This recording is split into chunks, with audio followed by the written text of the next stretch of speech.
Hi, everybody. I'm Larry Jacobs. This is Pre-K-12 Education Talk Radio. It's Monday, October 21st, 2024. Thanks for being with us today. Or perhaps you're listening on the archives. We archive everything over at ace-ed.org. That's our website for equity in education, and that's over at ace-ed.org. I just said that, for goodness sakes. It's Monday morning. Give me a break. I got to get my tongue untied.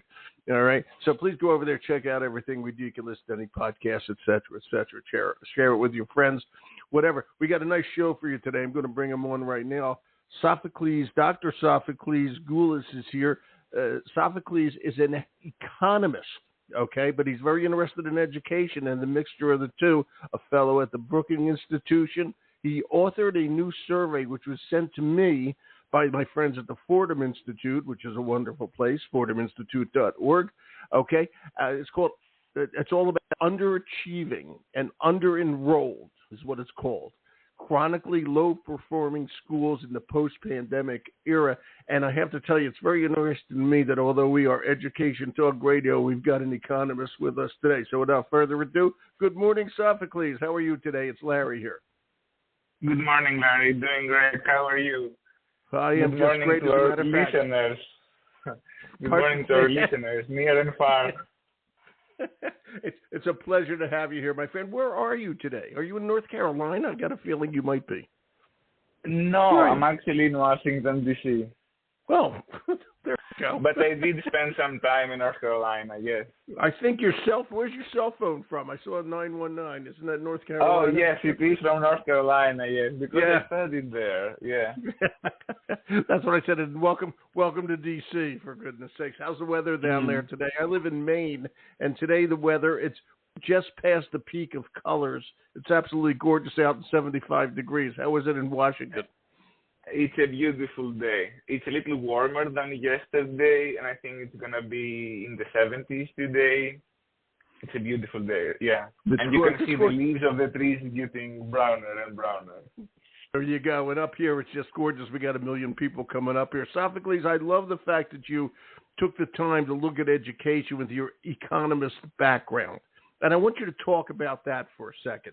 Okay, you're an economist. Okay, and I believe you. Where'd you go? Did you go to Berkeley? Where'd you go? Stanford, Berkeley? One of those. Well, I studied in Greece. I'm Greek, and then I studied in the UK. Then I did my PhD in North Carolina. Then I worked at Stanford for almost 6 years, and now I'm in DC. Excellent. It's a great question about why economists study education. First of all, in economics, we care about happiness. We don't care only about money, as a lot of people think. Very often, we don't have good data on how happy people are, and this is why we focus on things like money, like how much people consume, how much people work. So because we don't have good measures on other things that are not part of transactions, this is why we focus on transactions. Because a key component, key understanding in economics is that a transaction means that both sides become happier. So we look at transactions because it means that both the side that supplies a good or a service and the side that receives the good or the service, they both engage voluntarily into this transaction. So it must mean that this transaction improves welfare, makes both sides happier. This is why we look at transactions, but this is not the only thing that economists study. Now, about education. Well, we know about fiscal policy and monetary policy and all the tools that help an economy remain stable and, let's say, successful, productive in the short term. But when we look at the drivers of economic growth in the long term, we need to move away from the usual tools of economic policy. We need to look at health.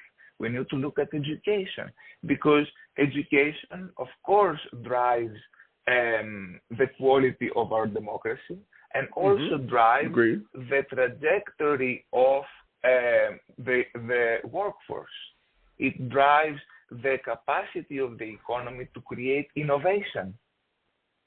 And also, education is a social and economic elevator.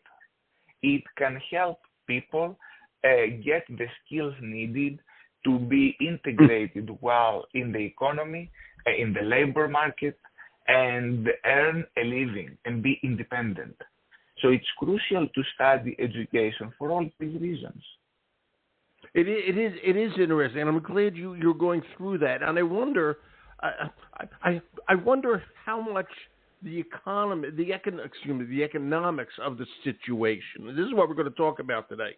Affects school districts all over the country, and I know they're always thinking about dollars. I mean, let's face it. It is a bureaucracy. It's a public bureaucracy. Most school districts are a public bureaucracy, okay, and they're responsible to the public, okay, to be efficient, if I may, and get their job done. And according to what I read from your survey, we have had problems. We've had problems for a long time, okay, but the problems are even worse or magnified since the pandemic, and that's really what you were talking about here. And I want to just go over a couple of these statistics because I want to say it this way. Whenever people buy real estate in the community, the first question they always ask, and you're talking about an economic driver, they always ask, how are the schools? That's the first thing they ask to measure a community. All right? And if the schools aren't doing well, it lowers the economic status of the community. And I just want to read this here because this is key. Okay? And this is just some of the things from your study. In Chicago, where 35% of seats, kids in school, are now unfilled, 3 in 5 school buildings are underutilized. In Milwaukee, at least 40 schools are significantly under-enrolled, okay? But that has not stopped the district from requesting a 30% increase in property taxes. And by the way, I have the study linked here, and you can go down state by state like Sophocles did and see the results of this. In Broward County, Florida, 67 schools are now operating at less than 70% capacity, and all these schools are open. The same can be said for 48 schools in Texas and Fort Worth, and go on and on and on. When did you figure all this out? Talk about that. I mean, what prompted you to look at all this? Go ahead, Sophocles. This is and again, schools, education, and you said it. Is an immediate economic driver, but it's also a long-term economic driver because without an educated society, the community is going to go to waste. Okay? It's that simple. Okay? So how'd you put it all together, my friends? Go ahead. So the phenomenon we experience today, it has been going on for a while. I'm talking about declining school enrollment. And we have seen that, especially since the pandemic, schools have lost a lot of students. And through prior work of mine and also through the work of other researchers, we have seen that these declines cannot be fully explained by migration or birth rates, or enrollment in charter schools or private schools. So it seems that there are kids in the districts that are not attending traditional public schools. This is the landscape. This is the situation. And the question is, where are the kids? And we have been hypothesizing that a lot of families may be pursuing alternative schooling arrangements. Maybe they're doing homeschooling. But the problem is that we don't have comprehensive data about alternative schooling arrangements the same way we have comprehensive data about public schools, thanks to the National Center for Education Statistics. So we didn't know for sure, we cannot know for sure without comprehensive data, where are the kids? And a key why is this important? Because we need to differentiate between phenomena that are in a way natural, in a way out of our control, and phenomena that are actually driven by our actions, by the community decisions, by the school district's decisions. So the study that I wrote for the Fordham Institute looks at the declining enrollment of a particular segment of schools. So I took the schools that have been classified by their states as low performing. This is not a perfect definition, and the definition was used by the classification was used by the states to make sure that these schools receive additional resources. When it comes to other types of policies, other definitions may be more appropriate. But wanting to use something that results from federal regulation, I used this classification. And the big finding is that schools that have been classified by their states as low performing have experienced greater enrollment declines than schools that were not classified as low performing by their states. Why is this important? Exactly. Because it highlights, it underscores that the declining enrollment phenomenon is not random. It's not something that may be out of our control, but it is associated with characteristics of the school, with something that the school can do, can change, particularly performance.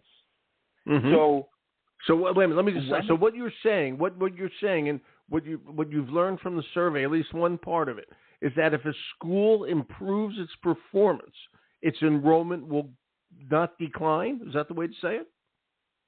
There's less chance of a declining enrollment if you improve performance, right? This is the implication, yes, that if you are not low performing, you may have a better chance at a more stable enrollment trajectory. I'm saying more stable because it's important to realize that not every change not every negative change in enrollment is categorized, is classified as worrying, as strange, as an exodus. But because enrollment has some oscillation, some natural variation from year to year. So enrollment changes constitute a distribution. It's not a stable number that every school has every year. But when we see a larger share of schools experiencing a more than 20% decline between 2019-20 and 2022-23, this means that something unusual is going on. I agree. Wow. This is exactly, so you see that we need to be careful also in the way we create this demarcation between schools that are experiencing unusual declines and those declines that are just natural, usual. They happen often. So the key result of the study, as I mentioned, is that that schools that are low performing experience more unusual declines, and this has implications, as you mentioned, for the districts. The implications are unbelievable. But what I'm trying to figure out is if the school is low performing, and we're talking about elementary schools too, right? Or are we just talking about high schools? What schools are we doing? K through 12. All right, so elementary schools as well. Yeah. Okay. So I could see if it's and let me help me here. So if it's a low performing high school, okay, I could see more kids are, I'll just say, dropping out. All right, they're older. But if you look at it at an elementary school or a middle school, where are those kids going? Do you have any idea? That's where I'm I don't. Where are they going? This is an excellent question, and we have indicators about what is going on, but we don't have full data. We don't have comprehensive evidence. We have survey evidence from the National Center for Education Statistics that show a spike in homeschooling.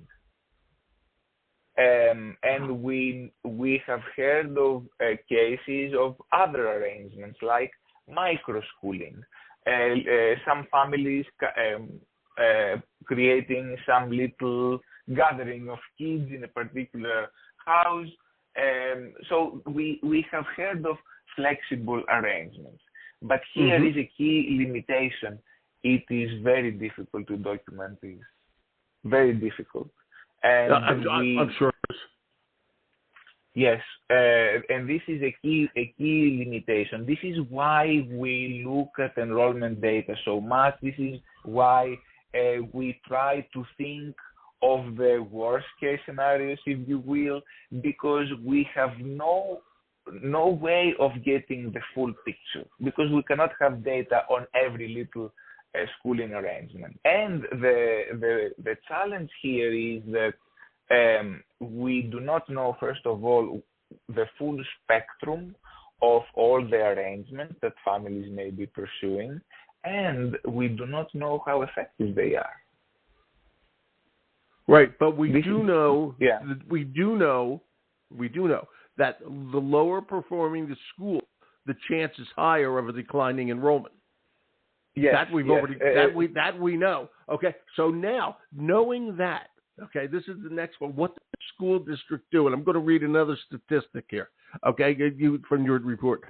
Chicago Public Schools now spends nearly $70,000 on each student who attends Douglas High School in Chicago, which is currently operating at an astonishing, and it is 4% of its intended capacity. Okay? And the Chicago schools, bless the heart of the teachers and everybody, but they are not in good shape right now. Okay? And this is what's going. So taking what you know from all this, what does a school district do? And you're an economist, okay? How does a school district balance all this? Public money, fixed pool of funds, X amount of kids, people yell and scream when the school is closed. What do you do? Well, this is the crux of the problem here, because when we have funding formulas that fund schools based on how many students attend, this breaks down, right?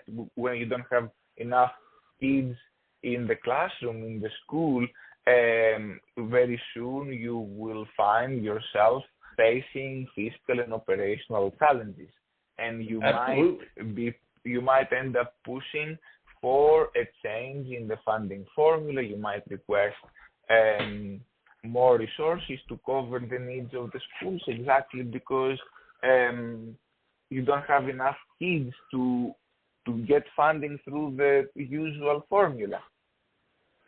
Now, it's interesting.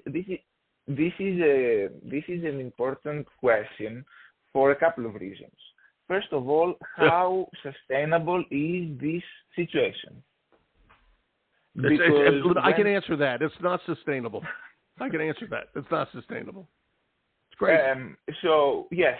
So this is the first question, because of course some districts may be able to find some solutions. They may have the fiscal room or the ability to request more funding.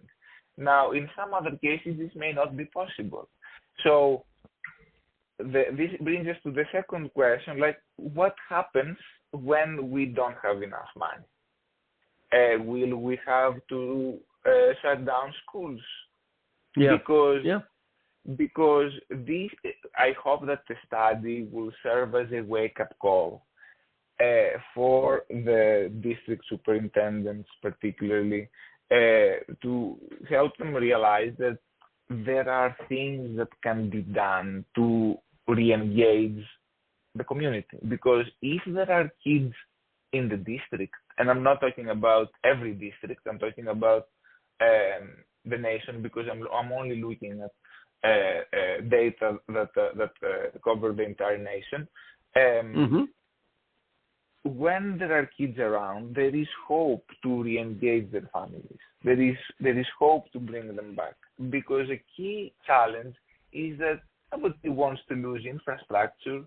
These schools, every school, has been built through taxpayers' money, and it took a lot of effort. And every teacher, every administrator, every school leader, every district superintendent cares deeply about their schools. Nobody wants to lose infrastructure. So it's important to realize that there may be things that we can do before we face the prospect of closures, before we get to the end of the rope, if you will. Because if we get there, we might end up losing infrastructure that will be very hard to rebuild. And we do not know what will happen to the kids of the schools that will close.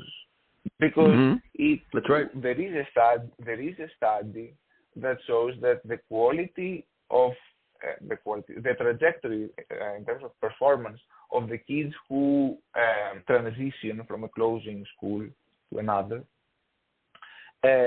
depends on the quality of the school, of the receiving school. So if we have good schools for the kids to go to, they will do well. If we don't, they will not. So if we get to the point of having to close a school, do we have good schools for every kid in the closing school? This is a key challenge. And I want to offer two more challenges here. As you can see, there are many. Yeah, there's a lot of layers to this onion. Let me put it that way. Absolutely, yes. So here are two challenges in dealing with this situation. The first is we do not know if the enrollment we're observing right now is the equilibrium enrollment. We do not know if this is where enrollment will stand for the foreseeable future. And why is that? Because we have seen a decline since the pandemic started. We did see a small recovery in the most recent year of data, but it was nowhere near the big cumulative enrollment loss since the pandemic started. So we do not know whether what we are observing right now in the data, which by the way come out with a 2-year lag. So what researchers like myself use to analyze the data we are using at the national level, they come out with a 2-year lag, and this is why we need to be extra vigilant in talking about the trajectory of the data, because we do not observe the situation in real time. We do not. Right, and so if you close a school and then 5 years later suddenly you need it again, now what? Okay, because everything changes. We know where things are now, and again, we're coming out of a very bizarre situation, which was the pandemic. Okay, absolutely. and that literally, changed everything. Okay, and it opened up a lot of. We could suddenly see things we couldn't see before. It had some good, had a lot of bad. Okay, but I'll tell you. But I'm going to ask you this, and I'm going to ask you specifically because you said at the beginning of the show you were raised in Greece. You live in America for a long time now, but you come at America, this is good, with different eyes, okay? And you see things obviously differently. You grew up in Greece, so here you are in America. You're looking at all this. How do other countries, okay, how are they handling this? I know you looked only at American stuff, but anecdotally, you must have been thinking about how other countries are doing it. Well, is anybody succeeding this? Has anybody figured out a way to handle this? What's your thoughts? This is an amazing question, Larry. And we need to start from the very back, because let me outline a few differences. Go ahead. First of all, we need to realize that, as you mentioned in the beginning, schools are integral parts of the community. They are. So the way schools are created, the way schools are organized, the school systems are organized, depends a lot on the historical, social, and economic trajectory of the society, of the local community. So in the US, we have a very decentralized system, as opposed to European nations, where the European nations have a very centralized system. This comes with some advantages, but also some disadvantages. So let's outline a few things there. In a centralized system like the one Greece has or other European nations, all the schools receive the same funding. So every school looks alike. You don't have great differences in the books, in the whiteboards, in the technological equipment, or even teacher quality, because the teachers are assigned in a central way. So you have very little variation in terms of resources, at least. This means that every school teaches the same curriculum, same everything. Mm-hmm. Here, it doesn't work like that. No, it does not. This adds layers of variation. This means that there are great opportunities for success on the upside potential, but also it creates variation on the lower end. So there is downside potential as well when there is such huge variation.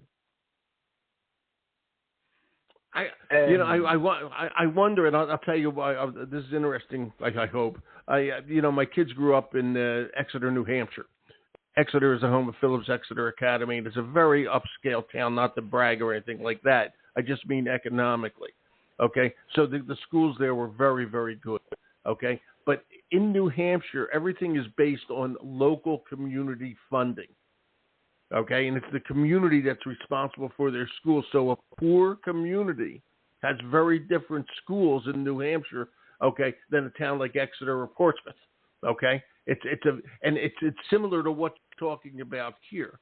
Okay, it's so amazing, and then you wind up in a different state. I live in Maine now, but still there are schools that are under-resourced, and you can go into certainly Illinois. We're talking about Chicago before. How can some schools be doing great and other schools be under-resourced? It doesn't make any sense. And then you see the results of this in your study. Okay, and like you're talking about in Greece, all the schools are the same. Okay, it doesn't matter where the kid lives. All the schools are the same. I'm just using Greece. That's where you're from. Okay, and somehow this has really gotten messed up here over here. Okay, and we've got to be very, very careful about this. I want to end on this note. Where do you want your study to go? How do you want school districts? Or let me ask you a different way. Who do you want to read the study, and who do you want to find action on it? Sophocles. You did it with not just for information. You want action. Where do you want that action to come from? I want this study to be a wake-up call. I want district superintendents to realize that there are kids around. The enrollment decline phenomenon is not random. There are things that districts can do. Re-engaging with their communities is an obvious recommendation here. And I want to come back to the things we don't know, because the opposite of truth, I often say, is another truth. So even though I'm looking at national data and I have the perspective of someone who sits in DC and looks at these data sets there is great variation in the experience of the local communities. So there is no horizontal solution here. There is no silver bullet. But I hope that a study like mine can provide an early enough wake-up call. Yeah. Because I was saying earlier about the things we don't know.